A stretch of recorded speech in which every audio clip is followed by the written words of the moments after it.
Settle in for tonight's heartwarming sleep story, where a sense of community makes you feel part of something grand. You're listening to Midsummer Under a City Sky, a new adventure in the Cozy Launderette series. Whether you are settling in for the first time or returning to enjoy the nostalgic notes of 1973, the story brings the perfect atmosphere to reconnect with feelings of camaraderie with a chosen family, with quirky characters that remind us all that we never know the magical and unexpected connections we may make in a lifetime at just the right time. Stars and city lights illuminate the night sky as the Philharmonic swells in a moment of divinity in the heart of Manhattan. The night comes to a close in the cool comfort of a cozy basement laundry where it all began. It's time to dream away. Welcome to Michelle's Sanctuary. I'm Michelle, and I hope my voice greets you tonight as a dear friend and guide. The Cozy Launderette comes from the remarkable gift of unexpected friendships I've experienced throughout time. It's surreal to even try and capture the enchanting energy that has recently permeated New York City. Last night I sprawled out on a blanket in Central Park, surrounded by friends and strangers alike, as the orchestra began to play. And I imagined what the first gatherings for this annual event were like. Growing up in a small town and moving to this city as a teenager, I can attest that the same small town sense of community manifests itself in unique and incredible ways, even in a city this size. And it's always such an honor to share my deep love of my chosen home of the past 27 years. I consider every story at the Cozy Launderette to be my own love letter to New York. As you settle, I invite you to come home to yourself. Relish the sanctuary of your room and mind as you create space from the day and all you've carried. Set down the weight as your shoulders drop from your ears. Let out a sigh, casting out your intention for peace. Inhale when you like, each breath becoming fuller and deeper, bringing you closer to another era, another world. The more you release, the easier it becomes for your imagination to take over from here. 5. Sense the air in your room shifting as it takes on the essence of a summer night in Manhattan. It carries that unmistakable, heavy scent unique to the Hudson River. Briny, deep and earthy, blending with the roasted candied nuts wafting from a street corner. Your mind clears, and you let go of the day, allowing the heavy summer air to enter your room, helping you drift. 4. Bring your awareness to your head and face as you envision the fine, refreshing mist of open fire hydrants spraying into neighborhoods with their cool reprieve. Your forehead smooths and your jaw unclenches in this refreshing sensation. All muscles in your face release as you imagine the pure joy of city streets, now rewarded from the insular, snowy winter months.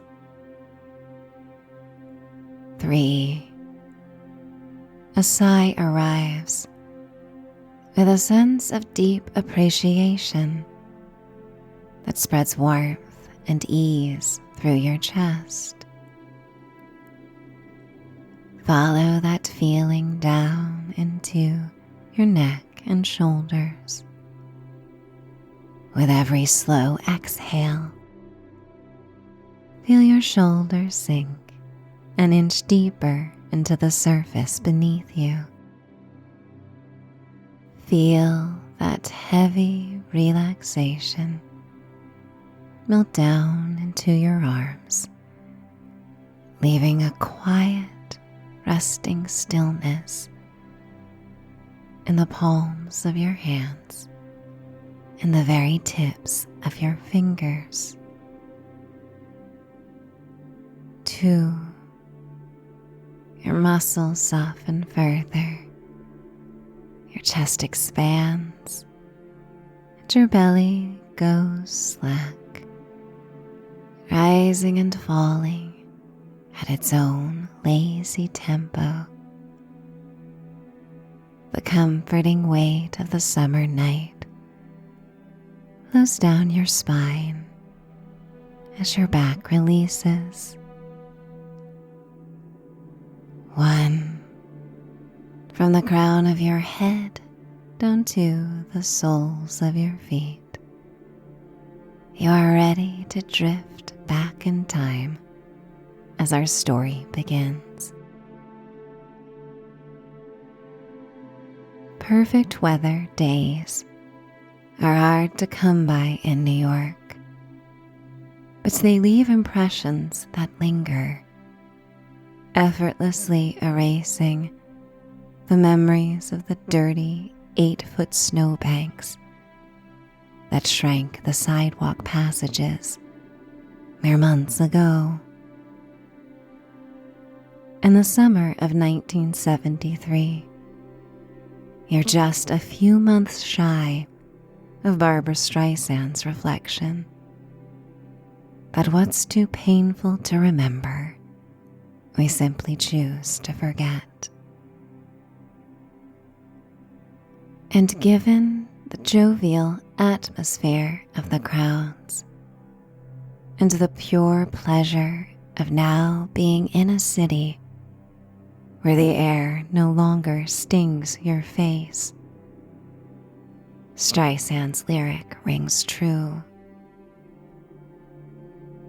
You meander with the crowds, a palette of 70s fashion, with bell-bottoms and long flowing dresses. Subway tokens jingle in pockets. Polaroid cameras click and whir as they capture snapshots of the evening. The city wears its imperfections openly these days, but tonight no one seems to notice. In recent years, these free summer concerts have helped breathe new life into the park, drawing people together beneath a skyline to remember just how magical New York can be. So much can change in a season, and especially in a year, as Madeline, the group's newest mother, is learning. The dreaded, unexpected hiccups of life are so often the turning points that make a person realize they are more capable than they ever imagined. Elegant and stronger in more ways than one, the young woman walks by your side, balancing her 10-month-old Melody on her hip. All the yearnings of her youth are the promises to her daughter, who will experience the Philharmonic and Tchaikovsky for the first time tonight in Sheep's Meadow. Anticipated to be the most attended gathering since the free concerts began in 1965. The appreciation is palpable. It wasn't all that long ago that Dorset and Southdown sheep roamed the green, and farmhouses spread out beyond the edges of what is now Central Park. Charlie, the building super, has taken the night off, helping roll a cart of baked goods made by Madeline's hand. Buttery pastries and cookies that glisten in the golden hour light. Dorothy and Ed are waiting in front of the meadow with Tom, spread out with an elegant picnic, spacious enough for a dozen. Of course, it was Ed's industrious idea, being the child of immigrants, to understand the plights of Madeline's first year as a new mom. He insisted she bring along her baked delicacies, and he would sell them with a mischievous glint in his eye. Had he been born in another time, he'd make quite the talent agent. His enthusiasm fails to age, even in his octogenarian years. And it wouldn't surprise anyone in the laundry club if he made a career shift in this third act of life. Dorothy has saved the best spot, close enough to feel the breath of the orchestra, and far enough back to feel swallowed by the gentle tide of humanity pressing in around them. She sits almost aristocratically in an aluminum chair with lime green woven fabric, a pair of oversized sunglasses perched on her gray hair. A row of 3 gingham blankets is laid out as an archipelago, dotted with Madeline's pastries arranged on a cloth napkin. Almond croissants still warm at their centers. Lemon butter cookies dusted in sugar that catches the last of the evening light like tiny opal sequins. Ed has already sold 4 to the family beside them before anyone has even settled in, his elbow nudging Tom with a self-satisfied grin. You find your place on the blanket, and the grass beneath it is cool and slightly damp. still holding on to the afternoon's humidity. The weight of your body pressing down into the earth feels grounding as you let go of the weight of the day.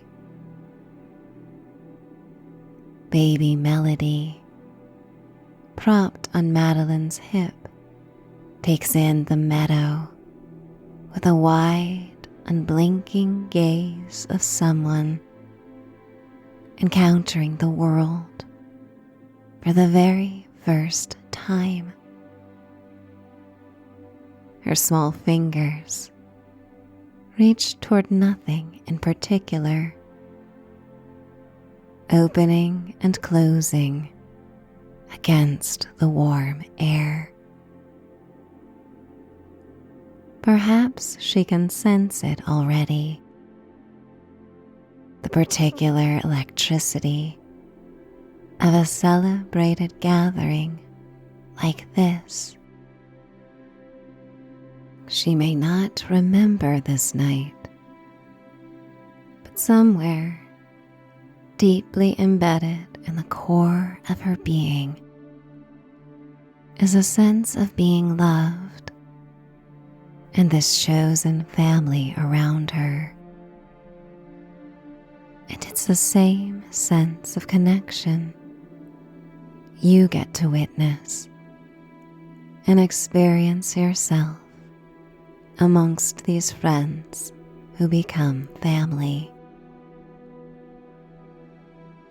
Madeline watches her daughter's face and says nothing. She doesn't need to. You see it pass across her own features. There's a quiet reverence, the particular look of a woman who has survived the very thing she feared most and found herself, against all the forecasts of her worries, standing in the middle of a perfect evening with people who love her. The meadow stretches out in every direction. You've walked through Central Park hundreds of times, but you have never seen it like this. The green is barely visible now. Beneath the mosaic of blankets and bodies, a living quilt of color and laughter and murmuring voices. The tiniest trails of green reveal themselves, cracks in the mosaic where late arriving guests balance as if on beams, nervously chuckling and apologizing as they make their way through the crowds to find their people. Children dart between the edges of family gatherings, barefoot, their laughter a bright thread woven through the deep hum of the city and the rustle of the trees. A college kid nearby, with a scruffy beard and curly hair cascading down his shoulders, sits perched on a rock with his transistor radio. The crackling fades between Carole King and Jim Croce before offering an evening weather update. Clear skies to come. The scent of the grass is heavy and sweet, a soft cushion to perch upon. that brings the promise of more warm nights and summer gatherings. Charlie joins the group in plaid bell-bottoms and a crisp beige collared shirt, dressed up for the occasion. He settles onto the corner of the blanket with a sigh of deep satisfaction. He looks up at the sky in the particular way of someone who grew up sleeping on fire escapes to find reprieve from the summer heat. A clear sky above a city carries a different kind of meaning than it does for those who've always had it easy. Ed has managed to sell every last baked good. He holds up the folded bills with the triumph of a man who has won something far more significant than money. And in a sense, he has. He holds it out to Madeline and presses it gently into her palm with both of his weathered hands wrapped around hers. "For my little grandbaby," he says quietly, and Dorothy squeezes his arm. With nary a resemblance, nor drop of blood shared, they are as real grandparents to Melody as any biological ones could ever be. You think in a moment like this of how many things had to go right to share this experience.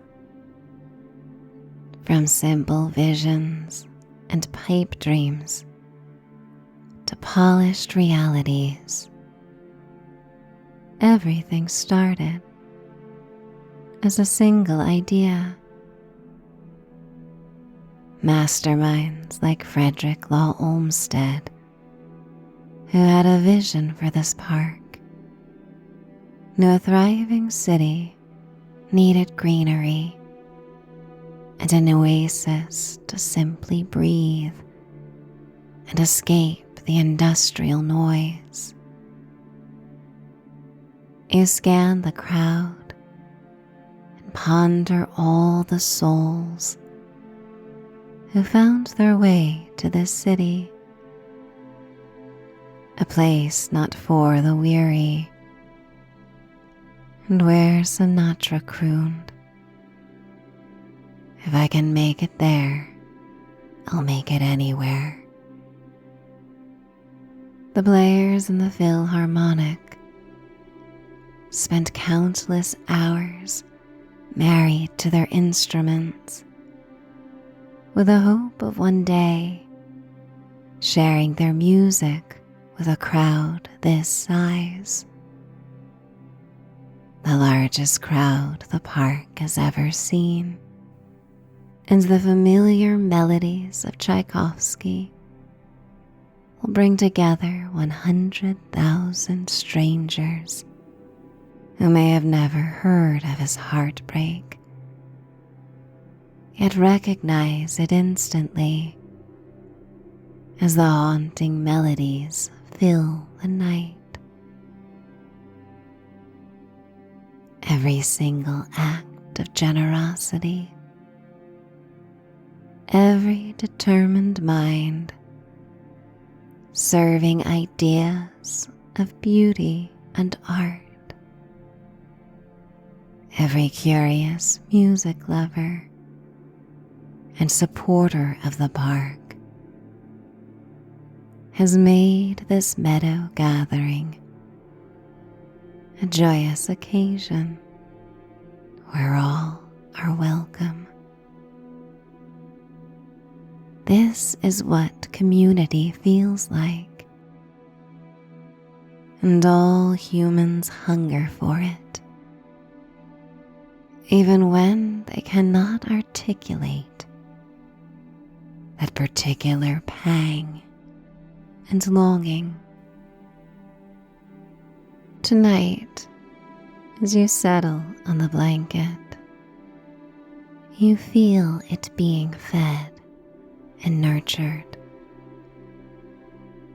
The nightly transformation of the city begins. Apartment towers encircling the park begin to glow, floor by floor, window by window. Pops of amber light pour from squares as the sky deepens.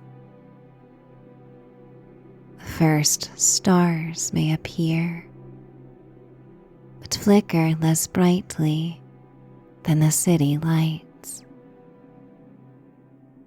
Toward the west, the last cotton candy pink clouds pull away from the Hudson, where the sun disappeared, igniting the sky in deep pinks and fiery oranges before it faded into deep blues.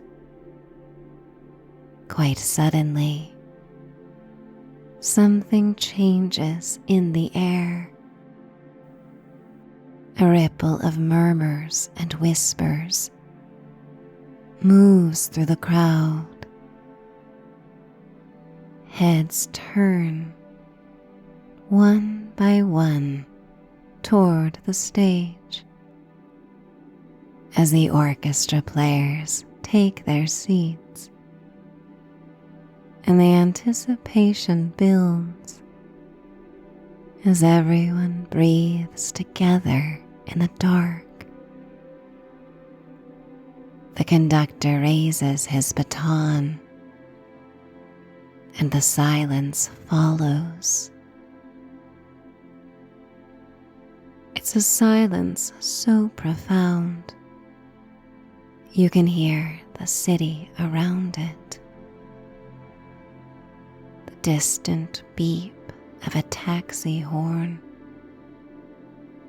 the low rumble of the subway along Central Park West that shakes the ground slightly. You hold your breath without noticing. Everyone else does as well, caught in the enchanting hush. The first note reverberates, rising like a wisp of steam from a manhole cover, slow and mystical and dreamy. The cellos bring a low, warm sound, something that you can feel more than hear.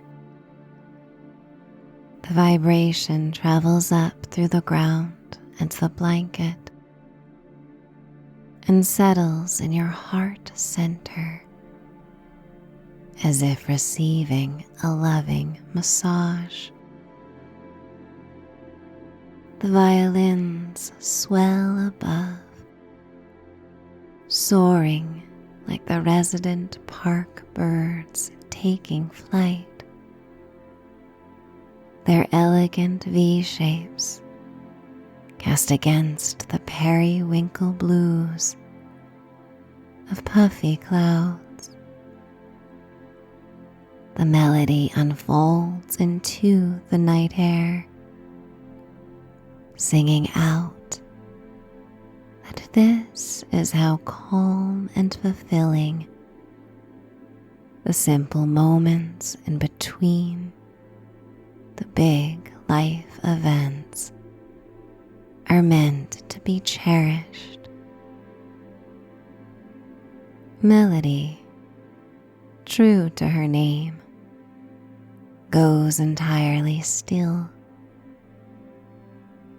She may not have the language or understanding of all that unfolds around her, but all she needs is the vibration in the air, the delicate breeze through the meadow, the safety of her mother's arms, and the smell of grass to form core memories of softness and trust. She blinks once, slowly, and then her face opens into an expression of glee and awe. Ed and Dorothy, in their chairs, holding hands, glance over at her sweet face. Charlie and Tom look down at her cherub face as well, trying to recall the last time they felt that kind of awe, noticing it might be rising now. The spell is broken as a commercial plane lights up the sky, and a 4 or 5-year-old boy in the crowd begins to enthusiastically shout, "Airplane, airplane." His cheerful declaration rises above the music, and hundreds of attendees quietly chuckle and smile. You consider what this gathering must look like from an aerial view. The ribbons of blankets and park goers spread out, bordered by the glittering skyscrapers. Perhaps many aboard the plane are seeing Manhattan for the first time, taking in its splendor before landing and experiencing its hustle and bustle. The plane moves on, and the park settles once more. You lie back and nestle your head in your clasped hands, watching the night sky as a few stray clouds gracefully brush the deep blues. In the wake of that little boy's perfect interruption, the music crescendos more beautifully than before, and there's a deeper sense of camaraderie with the crowd. The orchestra moves through the first movement, and the meadow moves with it. The crowd swaying almost imperceptibly, 100,000 bodies responding to the same invisible current. At some point in the third movement, the silences become as full as the music. Pockets of pauses where the city seems to lean in. The golden lights twinkle beyond the silhouette of treetop clusters in your peripheral vision. Do you feel a deep wave of gratitude for the gathering in the laundry room after the show, as the final strains reverberate through the park, before one last brief pause of silence? You sense the shifting and preparations of park-goers ready to return home. And then the applause arrives, a sound like weather, determined and vibrant. People rise to their feet across the meadow in a slow rolling wave, and you stand with them. It feels good to stretch and to be part of something this large and this generous. As you help fold the blankets and pack up with your neighbors, you know you will carry tonight with you for the rest of your life. You will be old, much older than you can currently imagine, and the smell of warm grass and the particular weight of summer air will suddenly return to you, and you will be back here on this blanket beneath this sky, hearing this music fill the space between the stars with a meadow of human hearts beating as one. Baby Melody has been asleep for the past hour in such a deep, peaceful slumber that she barely stirred during the applause. She is pressed against Madeline's chest, held in a sling, one small fist resting on her cheek, her breath steady and perfectly timed, as though she is conducting something quieter of her own. Madeline holds her closer.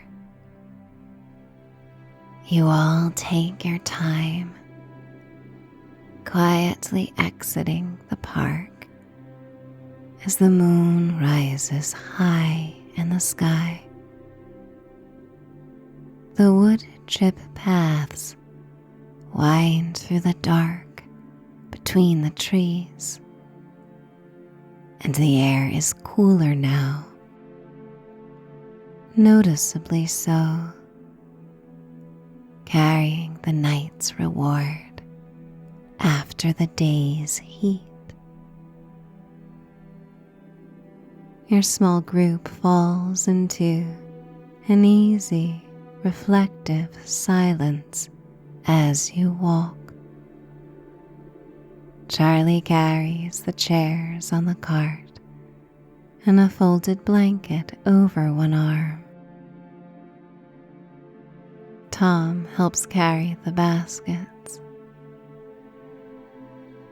Dorothy and Ed shuffle carefully together, their arms locked, as you pass Tavern on the Green, where after so many decades kept apart, they could at last celebrate their reunion with marriage.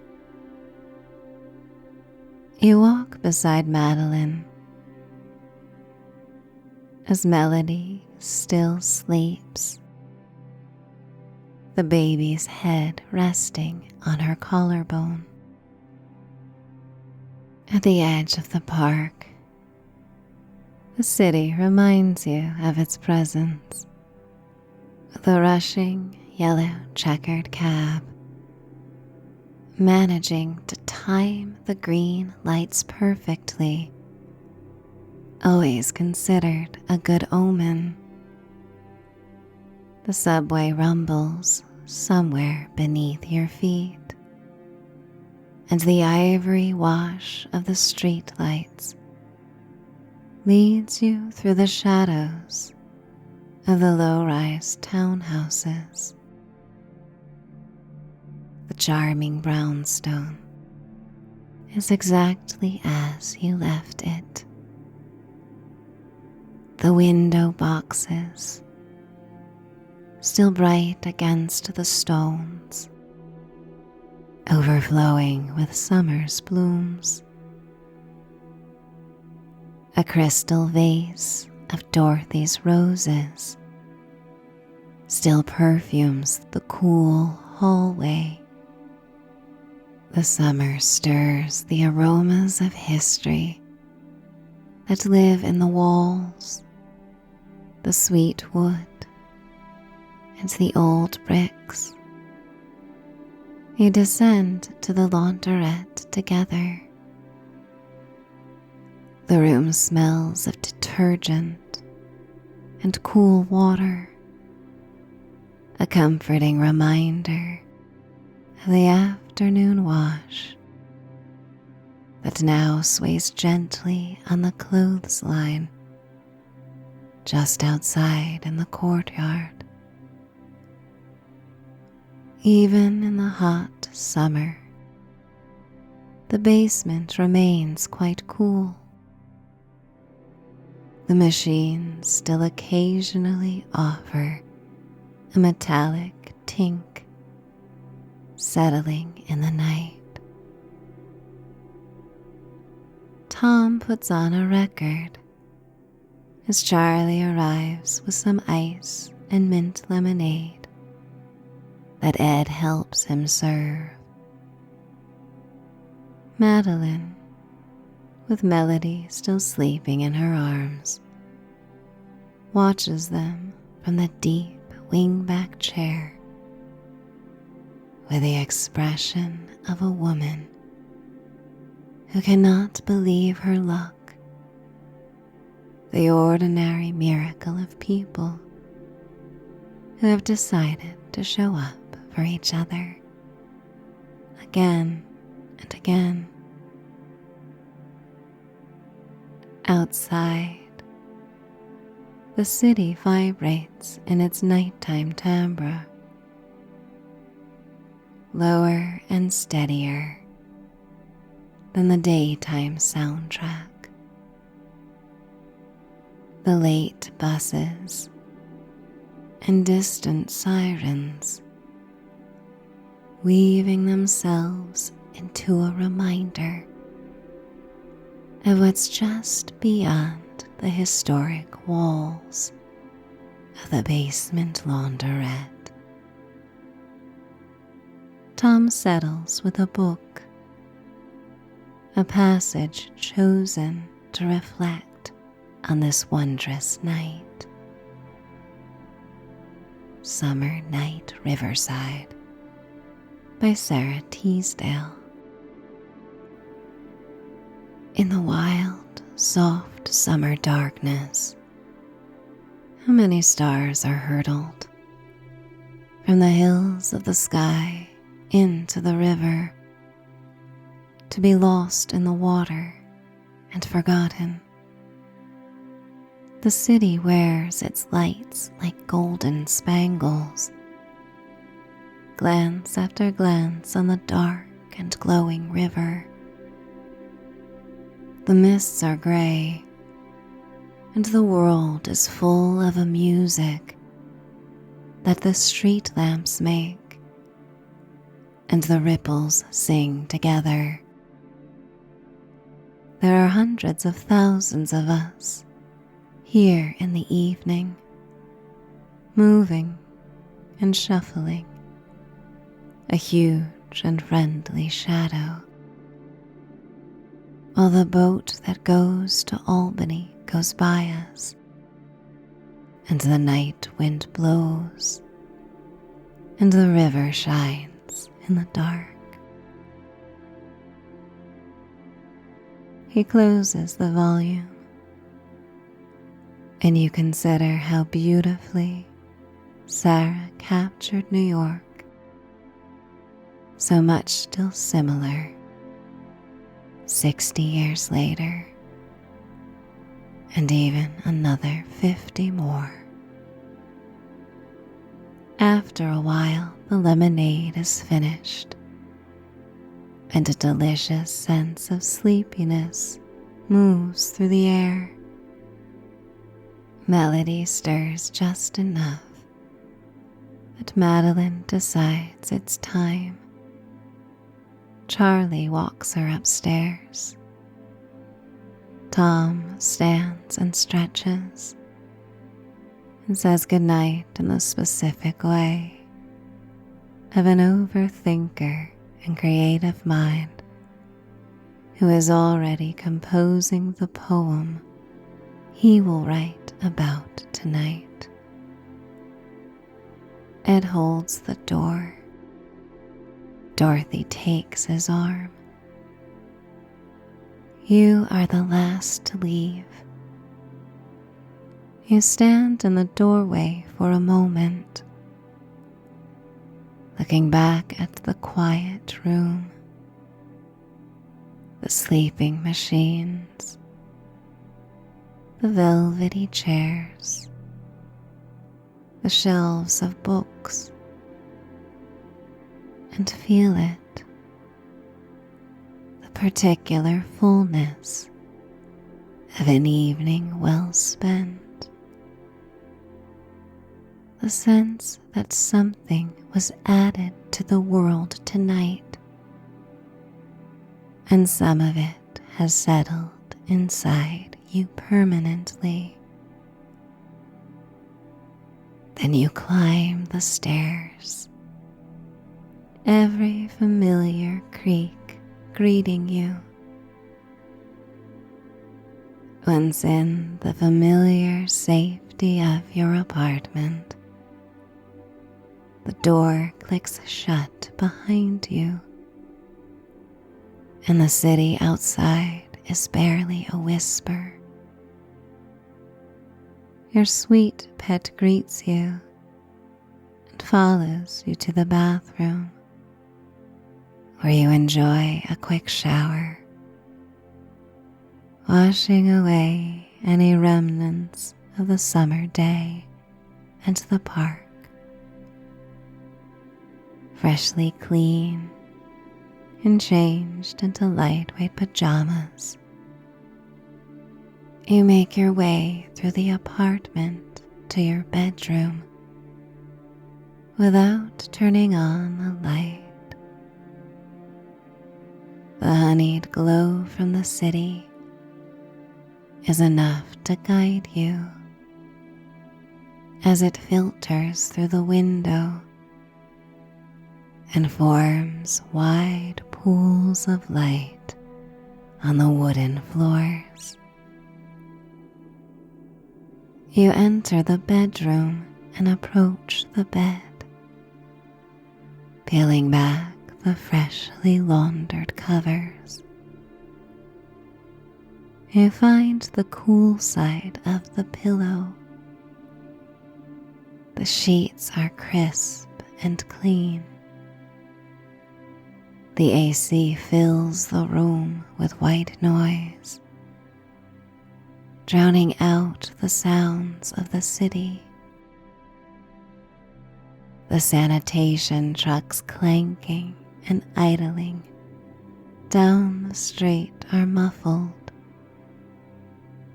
enveloped completely by the steady, soothing hum of the air conditioning.